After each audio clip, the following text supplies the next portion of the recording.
Si Butters, ang yung magiging anchor at kasama ko ngayon si Wolf. Ano nga yung tandem? Basta. Basta, wag na natin sabihin. And do remember guys na hindi lang ito yung pinakamainit na laban ngayon. Meron ding laban na nangyayari doon sa behind the scenes. Kasi as we continue to deal with the COVID-19 pandemic, we encourage everyone to follow the government's health and safety protocols. This includes practicing social distancing, wearing of face masks and face shields, sanitizing, and proper hand washing, plus staying at home as much as possible. Let's all do our part to stay safe and help stop COVID-19. Speaking of tandems, mga kaibigan, wala natin puntahan ang ating tandem. But yeah, I'm really seeing etong dalawang team na to na, alam mo yun, parang talagang at the different sides of the spectrum to. Yung isa nasa baba, yung isa almost nasa taas na. There was a time now Work Oster Force, they had a chance na makonta sa top 1, but the Cignal Ultra still staying at the bottom of the group. But who will make smart choices dito sa draft natin? Catch it next, brought to you by Smart, the official tournament telco partner of the MPL. Free to game great with Smart, free games for all. Let's head into the draft, Wolf. Alam ko ito yung favorite part mo. Selena, Baksha, para Cignal Ultra, Work Oster Force, they started out with an Estes ban. Yeah, so Cignal Ultra naturally magbaban sila ng Selena. I think Bren Esports pa lang yata ang nagbigay ng Selena sa Work Oster Force. At nasagot nila yon kahapon, nakita natin. But I think generally you don't want to give this to the team. Interesting nga lang itong Baksha pick coming out from Cignal Ultra. It kind of tells me na gusto nilang mag-sustain kind of meta. Yung Work naman, nakita, nanood kanina, binan yung Estes. Kasi this was a big problem for MPL-PH in their previous series. I do agree, Wolf, kasi isipin mo to, this team has been getting one-offs dun sa mga wins eh. Tapos isipin mo, hindi mo alam kung ano nga ba talaga yung successful na data sa kanila, yung mga successes nila. So what you do is yung mga information na nakukuha mo kung saan sila mananalo at saan sila nananalo, dun mo sila pupuntiryahin. Exactly. And now, with the Baksha banned out, follow up nila with Alice. So, sa mga comfort heroes to. Yung Baksha, hindi siya yung pinaka-explosive na hero from Work Oster Force, but I feel like ito yung hero na comfort playstyle nila in a way na madami sila nagamit na heroes with it. Same with the Alice. Would you say na ang ganda ng ikot ng Work Oster Force kapag ka nakakagamit sila ng Baksha? Given na yung Baksha sobrang mobile. I completely agree. I think dalawa din kasi pwedeng gumamit sa kanila. Pwede nilang tank, pwede nilang i-side lane. Although, generally speaking, Work Oster Force likes the unravel Baksha. And pasok kasi yun sa meta ngayon eh. We are seeing so much of the nice one baby meta or the healing galing meta. So, it's also a very good pick. Si Topa Kits, binan na. Si Topa Kits. Pero sabi ng Cignal Ultra, binan niyo si Pakito. So, sige, kuhaan namin kayo ng Johed para safe lang din yung first pick namin. It is a power pick, but Work Oster Force, sila naman kasi yung may 2 picks dito na pwede nila i-1-2 punch. Interestingly, there's the Johed pick up coming up from Cignal Ultra. I was kind of wondering kung ano yung pwedeng first pick kasi ng Cignal Ultra. And Johed is a good pick para kay Ben Sanity, for example, na naglalaro ngayon for Cignal Ultra instead of Kekedot. At nakikita din natin si Rhea na gagamit ng Johed onto the side lanes. However, ang question mark sa akin dito is they let go of the Matilda. A hero that Work Oster Force have proven na kayang-kaya nilang gamitin. Wolf, ang natitikita natin dito is somewhat an indirect counter sa isang Johed ang Matilda. Siyempre yung ejector, i-displace mo yung kalaban mo, ibabato mo siya sa isang lugar na malayo sa kakampi niya. But then again, yung dash na nabibigay ni Matilda, it really supports him. Plus, may extra protection pa siya galing doon sa Matilda. At katulad doon sinabi mo, nilabas na nga ang Hiten Mitsurugi, si Ben Sanity. Ben Sanity! And there's the Cho. So, mind games ang nilalaro dito ng Cignal Ultra. Sinasabi man nila na side lane Cho ito. But then again, I like the Eve. Generally speaking, against the nice one baby meta or the sustain meta, maganda ang Eve to counter it because of the instant burst and territorial control. And not only that, yung Cignal Ultra, nagpakita sila kanina ng Zask lineup. This is looking like a Zask type of lineup. Pwede na gamitin. Kaso sinagot ng Work Oster Force with this choose special, the Lancelot. This is going to be a problem, especially for the Eve. Kasi nga, sabihin natin yung Eve, yes, may extra protection ka. Pero kapag ang Work Oster for si Chu dito, nagkaroon siya ng opening para talaga makakuha ng items. Minsan yung extra protection na yun, hindi na nag-a-amount sa kahit ano yun eh. Exactly. So, this is gonna be tricky para sa Cignal Ultra. I wanna say, ang Pas papabor ako dito na first 3 picks will be Work Oster Force. Yung Benedetta, magandang side lane. Ang problem ko with Cignal Ultra, although maganda yung Eve pick, yung Johead and Cho picked up this early kinda tells you na mukhang Cho mas inclined ang Cignal Ultra na mag side lane Johead at this point. But then, if you think about it, ang ganda na kanyang matchup, which is going to be the Benedetta in a way, kaya niyang patayin yun. Pero in terms of macro, kung saan, di ba nagkakat na sila ng mga minion waves, I think I'm gonna favor Benedetta. So, overall, yung 3 picks na Work Oster Force, parang mas flexible pa sila. Even when you've already revealed na side lane Benedetta to, na this is a Lancelot mid, so a jungler, I mean. Kumbaga, hindi siya one-dimensional. Marami siyang ways para gamitin mo. Kumbaga, madaming shoot na iba pang heroes. Madaming shoot. Hindi siya pang dueling lang. Hindi siya pang, pan-team fight lang. Madaming gamit. Pwede ka mag-cut. Pwede kang sumayaw na nga din eh. Depende na rin sa trip mong gawin. But for Cignal Ultra, ang sagot naman nila is Angela. An Angela ban para dito sa side ng Work Oster Force, given na meron nga silang Benedetta at ang Lance. Alam naman natin na Angela plus Assassin equals chaos. Kumbaga, nakita ilang beses natin nakita yung combo na yan. Now, there are Claude and Ranger bans coming out from Work Oster Force. And I like it. Parang mapipilitan ng Cignal Ultra na pumunta sa route ng Yisun Chin o kaya ng isang Bruno. Since wala ng Claude, might even be a Link kung gusto nila. Kaso masyado mabilis ang tempo ng Matilda plus Lancelot na hindi nila kakayanin. So I'm looking at for Work Oster Force, pwede nga silang mag-Chango. Nakita natin minsan sa kanila. Well, Work Oster Force, they can definitely pick up the Chang'o kasi nga may Eve din dito. You're giving a lot of problems para sa Eve. Pagka gumamit siya ng real-time manipulation, hindi real life, nagkamali lang real po world. kanina. Ay, real world. Oh, real world manipulation. Ayun, nagkamali na ako 2 beses na. It's going to be somewhat of a problem if you think about it kasi ang daming assault sa iyo eh. Merong Electro Final Blow, merong Thorn Rose, meron kang Falling Star Moon to be exact na nagpi-pay off pa yung shield na nakuha mo doon sa real world manipulation. That's right. Kind of thinking Cignal Ultra might consider yung Zask ulit o kaya isang Harith. And then close it out with Yisun Shin. Hindi sila ganun magulat ng side ng Cignal Ultra. Pero knowing Cignal Ultra, pwede rin sila mag-ling to go with either the Harith or the Zask. Which is, yun yung mga usual picks nila. It's an interesting setup for Work Oster Force. But for Cignal Ultra, ang ramdam ko dito, Wolf, parang sobrang straightforward eh. Sobrang straightforward niya. Roger Barrett, alright. Para siyang sagot tong hero na to sa hero niya. And it's going to be a simple setup and wala namang mali sa pagpili ng simple na setup. Pero usually kasi, kapag simple din yung setup mo, mas madali din mabasa sa enemy team kung ano gusto mong gawin. Kinda makes me think na Lunox na magiging sagot dito ng Work Oster Force or as we have predicted earlier, yung hindi pala, nagkamali ako ng dinig. I thought it was Chango. It was Kagura. Doon sila sa doon sila sa puso ng team fight ng Cignal Ultra tumitingin. Doon sa Eve. Na susubukan nila gamitin yung territorial na setup nung kanyang ultimate and they can just burst her down and win the fight from there. It kind of makes me think na yung Work Oster Force ay bihasa na sa pagkontrol ng Eve. If you're looking at their 5 heroes, lahat ng ito ay kayang mag-close ng distance, kayang mag-close the gap. They can get into the Eve. At sabi mo nga, Falling Star Moon, tapos meron kang Benedetta, and it's gonna take Imba DJ to have a perfect game sa kanyang paggamit ng ultimate kung ayaw niya mahuli. And it's gonna be difficult If for sure. merong way, ladies and gentlemen, para ilabas ni Imba DJ lahat-lahat, the time is now. We head on to the Celestial Palace para dito sa game number 1 ng Cignal Ultra versus Work Oster Force. Makikita natin na maganda ang early game potential coming out from Work Oster Force. Para naman sa Cignal Ultra, mabilis silang mag-take ng jungle.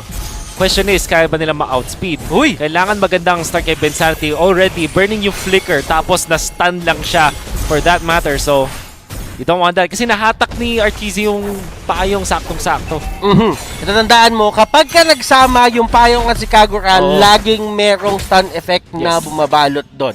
And dito sa may taas, looking at this certain matchup, tingin ko naman magiging safe lang din si Kosei dito. Alam niya na magkakaroon talaga ng certain edge. Dito, yung Joe, but 3 Martizi. Aggressive plays coming out here for the side of Work Oster Force. Very good, very well done. And Work Oster Force, we're talking about the matchup dun sa my top lane, and Esmeralda and Cho. I remember there's a meme, or hindi naman meme, pero kumalat din to na parang copy pasta from one of our good friends, si Idol at Chay TZ. Never daw mananalo ang Cho sa Esmeralda into the side lanes. And I quote. At I can naman say I agree. Makikita naman natin na dahil dun sa avarice na meron ng isang Esmeralda, tapos naka-purify din siya. So, yung battle spells pa lang yung impact dun sa mismong lane, masasabi mo na hindi mananalo sa lane yung Cho against the Esmeralda.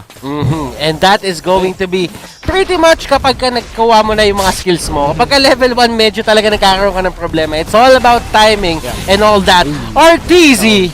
Nahuli siya. Yung crystal was put into play. Napakagandang crystal coming out from Imba DJ. Movement up top lane yung from Work Oster Force. I like this a lot. Si Chu, imbis na mag-focus siya sa kills, tinatanggalan niya ng mga green jungle yung part ng Cignal Ultra. It's pretty much something na expect mo sa work, and tatandaan mo, punishment. grabe yung setup dito ng Cignal Ultra. Yung commit nila dito sa skirmish na to, actually, 4 na tao yung pinadala nila agad. At andito na rin si Kosei, at kung titignan mo doon sa taas, merong, sabi dito ni Janus, sige, susubukan ko na lang kunin kung ano man makukuha ko dito, and 3 Martizi, with his help, nagawa nila to. Chu, nandito sa gilid, mahanap siya ni Aquaboy, Thorn Rose to dodge yung physical attack. Wow! And that meant na si Aquaboy bigla magiging low. At naging awkward na bigla yung pag-take ng turtle. Eventually, makuha pa siya ni RTZ. Work Oster Force. Lahat na kanilang mga players nag-pop off noong time na yon.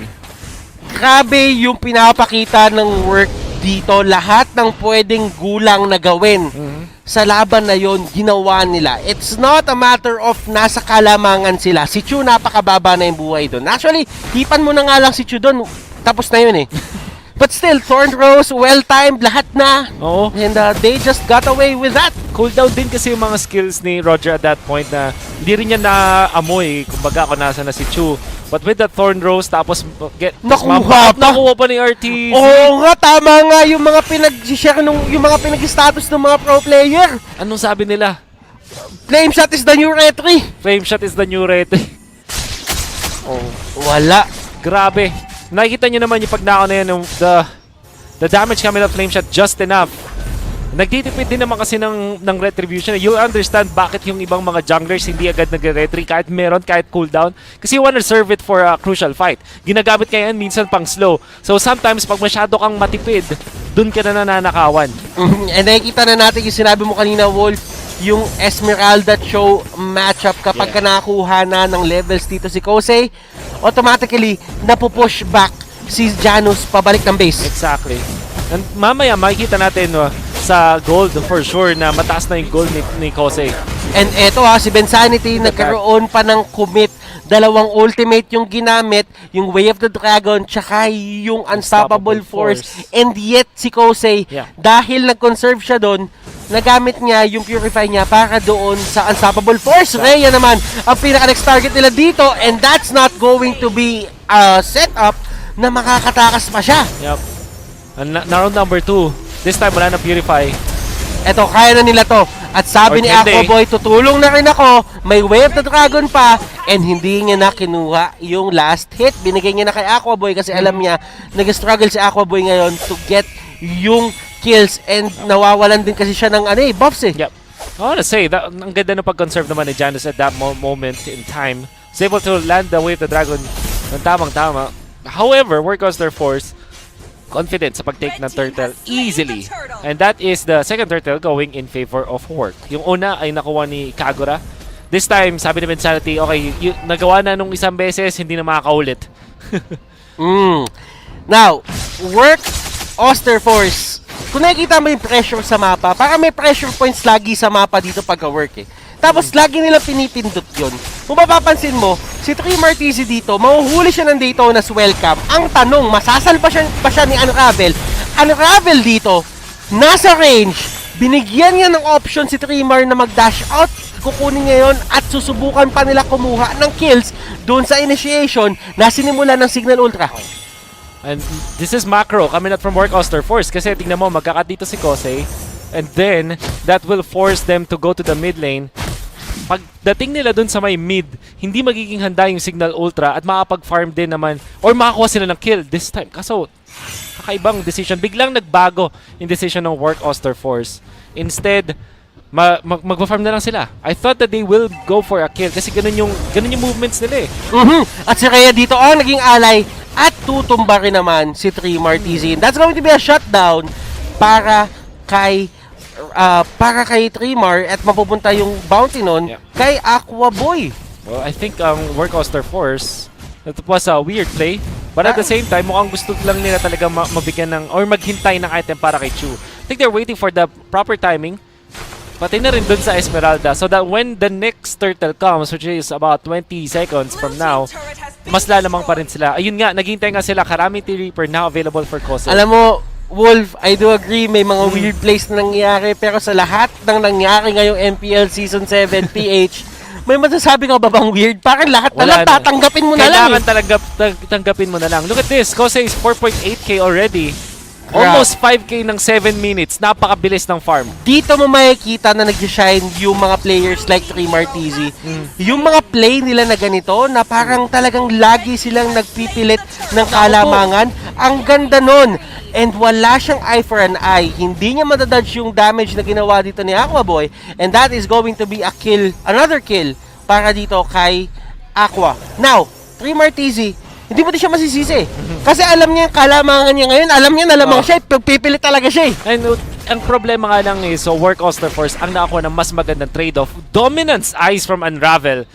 I like this a lot. Kasi ito yung way para hindi ka ma-burst down ng Cho, pati na rin ng ating Roger. And then even with Jawhead, diba, yung some physical damage output from there, it kind of makes it so na si Unravel ay mas confident na. Hindi mo na siya nag-anti-magic item kasi alam niya na initial burst talaga kami na from Cignal Ultra is all physical. And eventually, Work Oster Force nakakuha na naman ng turret sa may bottom lane. And by the way, sila din yung nakakuha ng third turtle. And Unravel, nahuli siya ng Unstoppable Force, circling Eagle, catching out 3. And that is going to be a fight, ladies and gentlemen. At Trey Martisi, nasa gitna sila. The flickers come out. Sword Intent comes out as well. At dito natin nakikita kung paano sasagutan ng Work Oster Force yung real world manipulation. Flickers, dashes, aalis sila doon, hindi sila may paglaban. Yeah, good thing that Work Oster Force did not overly commit. Nararamdaman mo na pwede nila i-dive, lalong-lalo na with the lead that they have. But yung pagka-activate pa lang ng real world manipulation, automatically nag-out na rin yung mga members ng Work Oster Force. And now, you can see Work Oster Force, maganda yung macro game nila. You'll notice the minion waves, it's always on the side of Cignal Ultra. Meaning to say, laging naka-push out yung mga minions ng Work.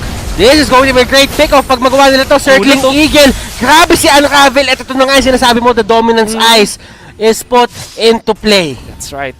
Good scene na si Unravel na buhay pa rin. Tapos ginamit pa yung some invulnerability frames courtesy of the ultimate. Perfect para makapag-survive. Ito yung masasabi mo talaga nakabisado yung Matilda pick. Most teams struggle against Works Matilda kasi si Unravel alam niya kung paano mag-itemize. And at the same time, yung paggamit ng mga maliliit na bagay to your advantage, yung mga frames na yan, yes, it only takes about a half a second, a split second lang siya. But still, the fact remains, kung alam mo kung kailan pipihitin yon, that's going to be a matter of life and death para sa'yo. Exactly. And now, Lord, gonna be taken by Work Oster Force for now. Ang ganda, tingnan mo yung pwesto ni Trey Martisi as to zone them out. Pero sa likuran, Janus with that play, Chu will get out. Phantom Execution, ginamit niya din. And Flame Shot to force people out. Aqua Boy dito, Roger Titol. Eto na yung damage output at pinagmamalaki niya dito. And that is going to be extra hard for him to go that way kasi nga hindi na-shred yung buhay dito ng mga members sa side ng Work. And look at this, Chu getting away with style. na isusulat, Kuya Butters, sa aklat ng Aether, ang counter sa Roger Tol, Lancelot, okay? Okay. At nakita niyo ngayon si Chu, yung masterful usage of the Lancelot, but nevertheless, yung ginawa din ng Work Oster Force na composure, presence of mind na nung nilikuran na sila nila Janus, ay nag-disperse muna sila at naghintay ng mga tamang timing para bumalik ulit sa laban. There was also one hero from Work Oster Force that went for the Eve.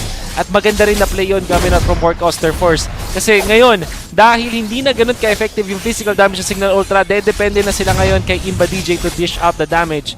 But unfortunately, for Cignal Ultra, Work Oster Force, mas maganda yung composure nila in that specific clash. At ang daming adjustments sa ginawa dito ni Imba DJ in terms of items. Hindi nga siya nag-Clock of Destiny first. Ang kinuha niya agad dito, yung Durance. That's right. Kasi kailangan talaga nilang sumabay dun sa sustain at kailangan din nila makakuha ng kills. But the fact remains, Work Oster Force, hindi lang yun yung kailangan nila para talagang, hindi lang yun yung kailangan ng Cignal para matalo yung work dito.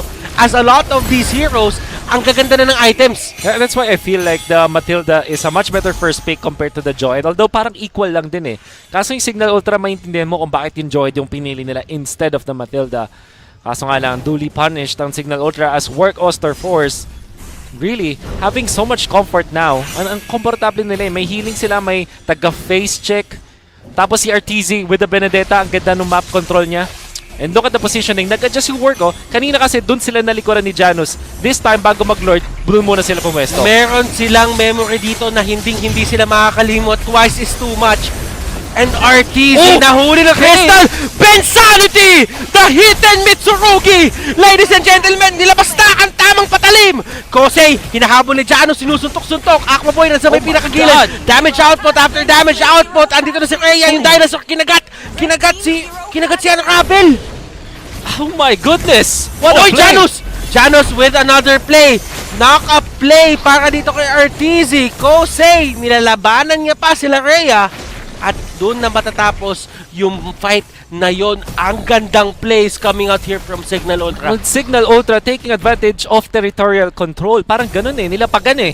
But this instant replay is brought to you by Oppo A94. Experience gaming at full speed with Oppo A94. Get yours now for only 13,999.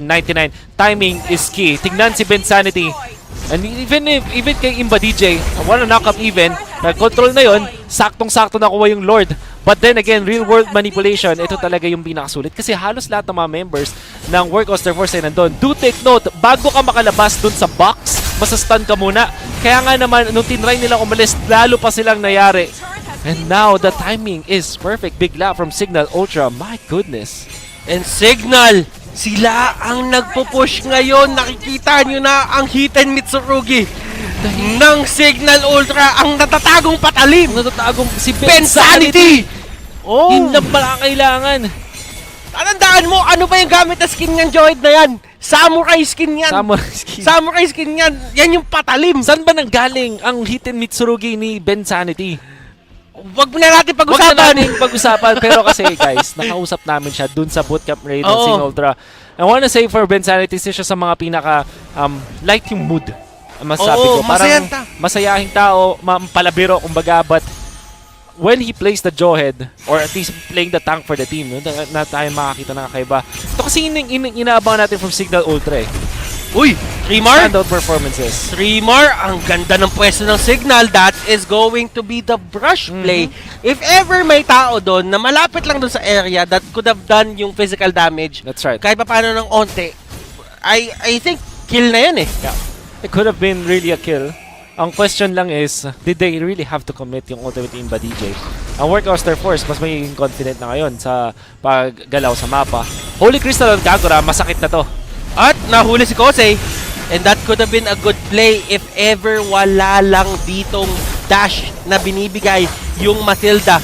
Naka-counter din yung Crystal eh. Nahatak na si Unravel. Uy, that's the pinakalikod. Unravel dito. The Matilda will be the first one to go down, I think, but he stays alive. Dominance Ice. Tanky items. Matilda staying alive. And look at this. Daytona's welcome. Dinilaan at tinura. Pak! Tumbak! At Roger Titol getting that kill.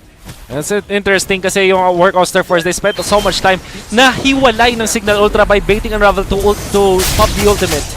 Ito sa may backlines. Oh my goodness, look at the damage output coming out here from the side of Cignal. Pero Work, lumalaban. Kosei nandun sa likod. Pinipilit niya talagang puwersahin yung mga members ito ng Cignal. And Lance will get the kill on Jawhead. Aquaboy, siya yung next target. 3 Martizi, susubukan nilang i-clean up dito kung sino man yung natitira sa side ng Cignal Ultra. Imba DJ with a flicker play. Thorn Rose, tatama. And that is going to be Aquaboy. Round number 3. Round 3 na to actually. And Janus Aquaboy, babalik pa ba sa round number 4? Pakiramdam ko hindi na. And 3 Martizi really paying dividends. Kanyang timing. Now Chu wants to punish Rhea. Do they have the burst? Meron silang stun. Under the turret, nag-miss yung no blow, but it's gonna be a kill onto Rhea for sure. Bigla na lang naka-turn around ang Work Oster Force. And this is something that Cignal Ultra should be avoiding. Oo, nakakuha sila ng malaking knockout. But this time, this is 3 versus 5 botters. Alam mo, Wolf, yun din yung nagiging problema talaga ng Cignal eh. May mga moment of brilliance sila na pagka nagkaroon ng team fight, sobrang ganda talaga na napapakita. But, meron silang mga plays na nagagawa kaya hindi nila naku-close out yung game. Do take note na mas makunat na ngayon ang Lord compared before. Lalong na pag 17 minutes or 15 minutes above, dun yung deal breaker eh. And Oy! Yung minions sa taas! Wala rin def! Oh my goodness, Okay. kakayanin ba to? Do take note, 50% less damage na ang ginagawa ng mga minions sa base ngayon. And that is going to work. Madedef pa nila. And value play coming up from Work. Bensanity nasa gitna. Tinapon niya dito si RTZ para ma-stun yung mga members dito ng Work.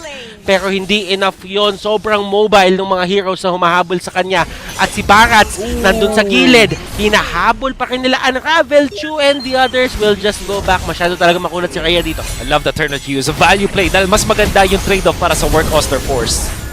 RTZ and the others, they're making it happen. At kahit kamuntikan nang magkaroon dito ng play na mananalo na sana yung Cignal, remember, binaba na yung damage ng minions sa base. If ever nangyari yun sa previous patch, Wolf, tapos na itong laro to. 50% less damage as you notice. Kung dati compare nyo, ang bilis matunaw ng base dahil lang sa minions. But in that moment, with 50% less, twice the amount of time na kinailangan. At ngayon mga problema ng Cignal Ultra defending. At eto na ang sinasabi natin, nandun yung payong sa gitna at babalik dito yung Work. Hindi nila ipipilit to, alam nila kailangan din nila mag-ingat. Remember, respawn timers, napakalaking factor na yan ngayon. Nagiging malaking factor na rin yan. So, might as well, kumuha ka na lang ng value, kuha ka na isang turret, tapos mag-back ka, kaysa naman mapitas ka doon dahil nag-overextend ka, tapos yung death timer hindi na nakapanig sa'yo. Look at this, Hunter Strike picked up after the Oracle para kay 3 Martizi to survive and then added movement speed, tapos syempre overload when it comes to the damage. I think counted din naman yung mga ibang damage procs coming out from the other skills of the Benedetta. Kaya ang interesting na item of choice ito coming out from 3 Martizi. And Divine Glaive para kay RTZ. Ang dami na, ang sakit na ng magiging damage output ng ni RTZ on the Kagura. Ito yung mga times na sinasabi na ng mga pro players, masakit na, kailangan nyo na mag-ingat. Do take note, however, na masakit na rin yung damage dito ni Eve. Imba DJ getting the damage, however, ang talagang magkakatalunan sa pag nagkaroon ng clash sa may bandang late game, sino yung mas maganda ang bato ng ultimate. Like for example, the Yin Yang overturn, kaya mang burst down ng kahit sino. Even, I would say even yung Barats, pag naunahan din talaga, kaya nilang tunawin, especially may follow-up naman. But that is also true para sa Eve. Kapag maganda yung usage ng real-world manipulation, makokontrol nila yung laban, especially around objectives. Pero kung mas nauna or naging awkward yung timing, biglang mawawalan ng mataas na damage output yung side ng Cignal Ultra.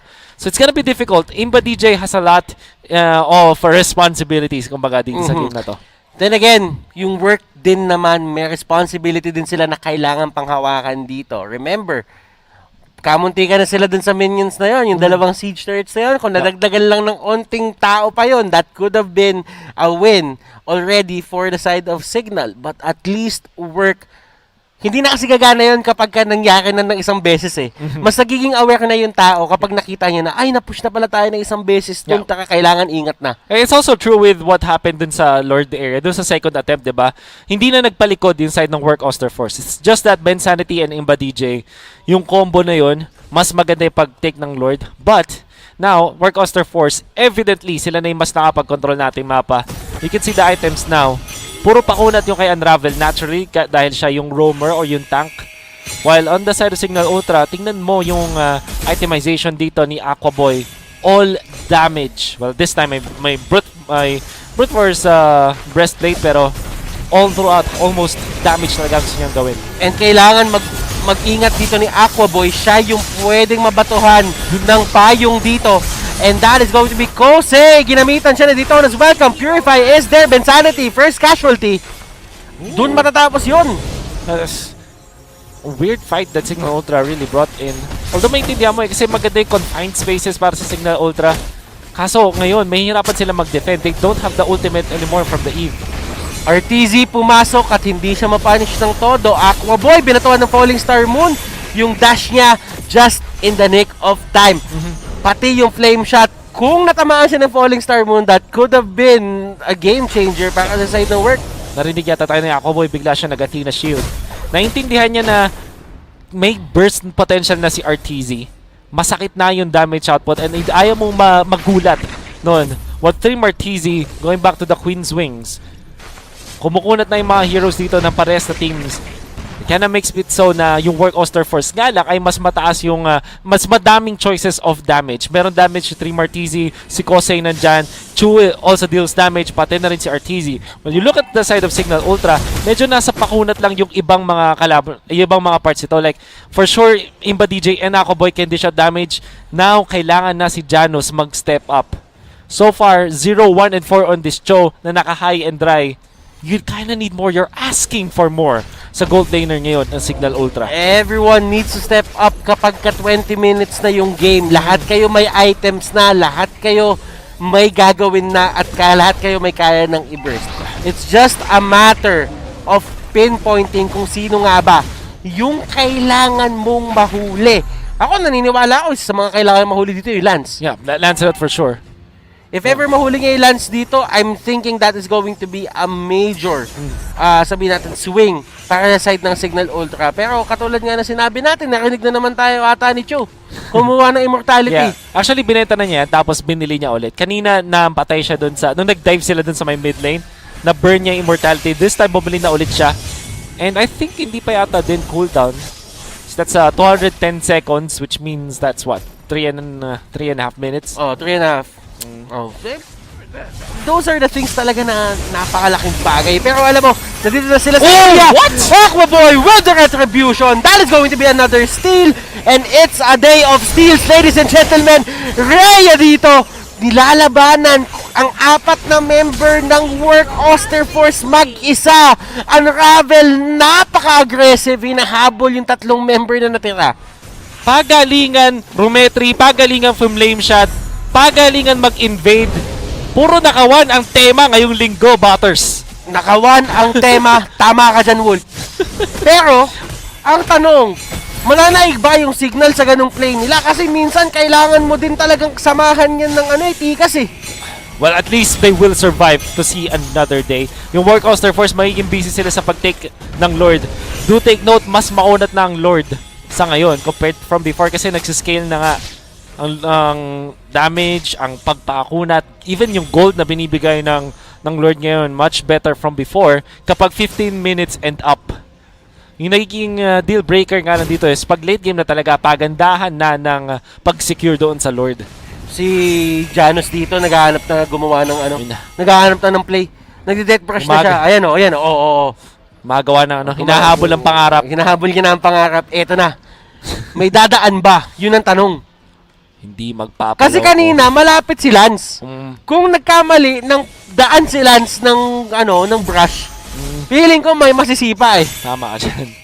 At even when you have so much items, yung gantong klase ng show na kasi, lalo na naka-high and dry, tapos 23 minutes na full pack na rin yung show, kaya na makapag one combo finish. One hit combo, parang hindi ako naniniwala doon sa one hit combo kasi parang siya naging combo kung one hit lang siya. Pero one hit Parang ganun. combo. Pero technically one hit combo. One hit combo. Meron ganun. Oo. Pero alam mo, kung papasin mo yung galaw dito ni Chu sa mapa, wala siyang binibigay na kahit ano dito para sa sa work, sa signal pala. Literal na nililimas nila yung buffs ng kalaban. Yeah. And at the same time, si Chu din, umiikot din siya doon sa may gubat nila to the point na chine-check niya kung meron bang naggugubat doon na kalaban. Exactly. At this point, ito na yung tinasabi nating macro battle. Kasi 24 minutes na. Pwede mong gawin ay lumamang ka doon sa mapa para yung kalaban mo ay kahit hindi pa natatalo, hindi rin naman nakapag-farm. So walang progression yung itemization or yung map control, which kind of means na even when you're not really winning, nanalo ka pa rin. Nanalo ka pa rin. And yun yung jungle choke. And sometimes, kasi sabihin mo kahit may lumalapit namang minions At times kasi yung minions na yun, nahati yun sa 3, nahati yun sa 5. You can't really funnel it into someone kapag ka naghahati-hati na lahat. At yun na lang yung resources na meron kayo. Ang binibuild mo kasi doon yung gap ng yung economy. Gap, yeah. Kasi pag kinuhaan mo ng farm yung kalaban, bukod sa yung mayaman ka, hindi sila nakakuha ng additional na gold. Which means na ang lumalaki talaga is yung gap mo when it comes to the gold. Hindi yung actual gold mo lang. Yung difference nyo when it comes to the farming. Nako, si Janus na pinalo ng tela. pinalo ng tela. Although meron siyang innate tankiness din naman dahil nga nasa late game na tayo. 25 minutes. Kung sino man ang mahuli dito at tumumba, magti-tiktok. Makikita natin yung Esmeralda ni Kosei dito, masakit na talagang damage. I think ito, building itemization building damage items. Kaya naman kahit may Athena shield si Janus, nasaktan pa rin siya. By the way, 5 yung Athena shield on the side of Cignal Ultra. What a dodge! 3 Martizi. What a dodge! Grabe din yung mechanics ito ni 3 Presence Martizi. of mind. Presence of mind. At eto, dito mo nakikita yung mga players talaga na, alam mo yung pag pumasok na sila sa zone, parang anything na bato mo sa kanila, kaya nila i-dodge. Ito na yung mga pressure moments or yung mga sobrang nakaka-pressure na moments dito sa game na to. And some break, some go above it, and some medyo nandun lang sila sa gitna.